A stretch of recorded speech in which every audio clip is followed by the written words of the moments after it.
नमस्ते।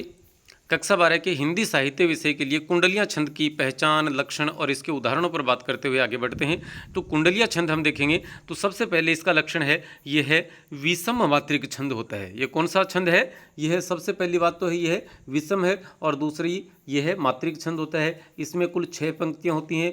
पहली 2 पंक्तियाँ दोहा छंद की होती हैं। किसकी होती हैं? दोहा छंद की, जिनमें 24-24 मात्राएं होंगी और उनमें 13-11 प्रयत्ति लगेगी। ये जो 24 मात्राएं हैं उनका क्रम भी किस प्रकार से होगा? 13-11 का, मतलब 6 में से 2 पंक्तियों में दोहा छंद आएगा। आगे की 4 पंक्तियां रोला छंद की होती हैं, जिनमें 11-13 पर, मतलब उस पहले वाले में क्या था? 13-11 पर। अब यहाँ पर क्या हो जाएगा? 11-13 प्रयत्ति होती है तथा सभी पंक्तियों में 24-24 मात्राएं होती हैं।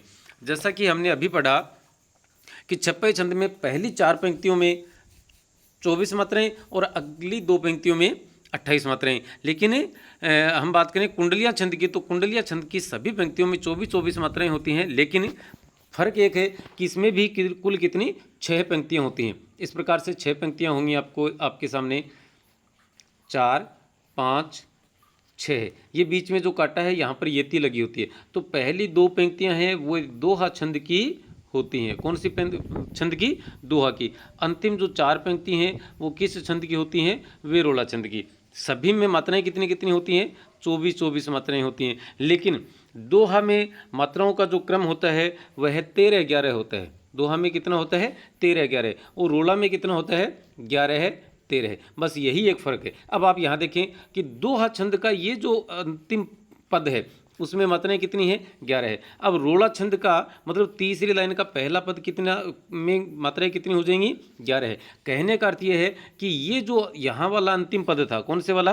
हम दोबारा देख लेते हैं कि ये जो रोला छंद दोहा छंद का अंतिम जो पद था, चरण जो था, वही पद रोला छंद का पहला चरण बन जाता है। इसमें भी 11 मात्राएं, इसमें भी 11 मात्राएं।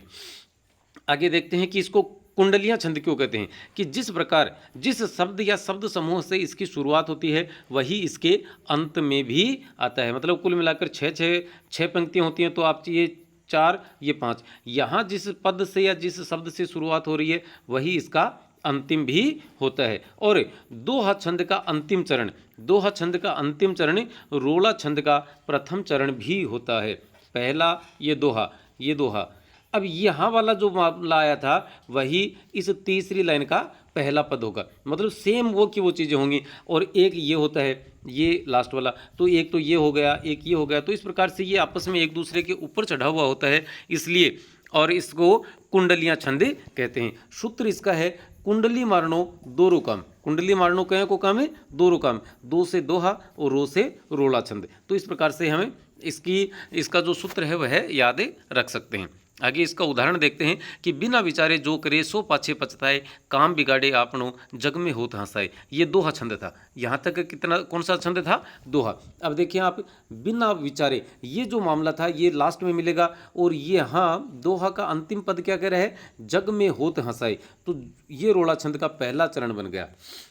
इसमें लिखा है, जग में होत हंसाए चित्त में चैन न पावे, खान पान सम्मान राग रंग मन ही न भावे, कहे गिरधर कविराय दुख कछु टारे न टरे, खटकत है जियमाही कियो जो बिना विचारे। तो ये जो बिना विचारे वाला था वो इसके शुरुआत बिना विचारे से हुई थी और अंत भी ये बिना विचारे से ही हो रहा है। इसलिए यहाँ पर कौन सा छंद माना जाएगा? यहाँ पर छंद माना जाएगा कुंडलियाँ छंद।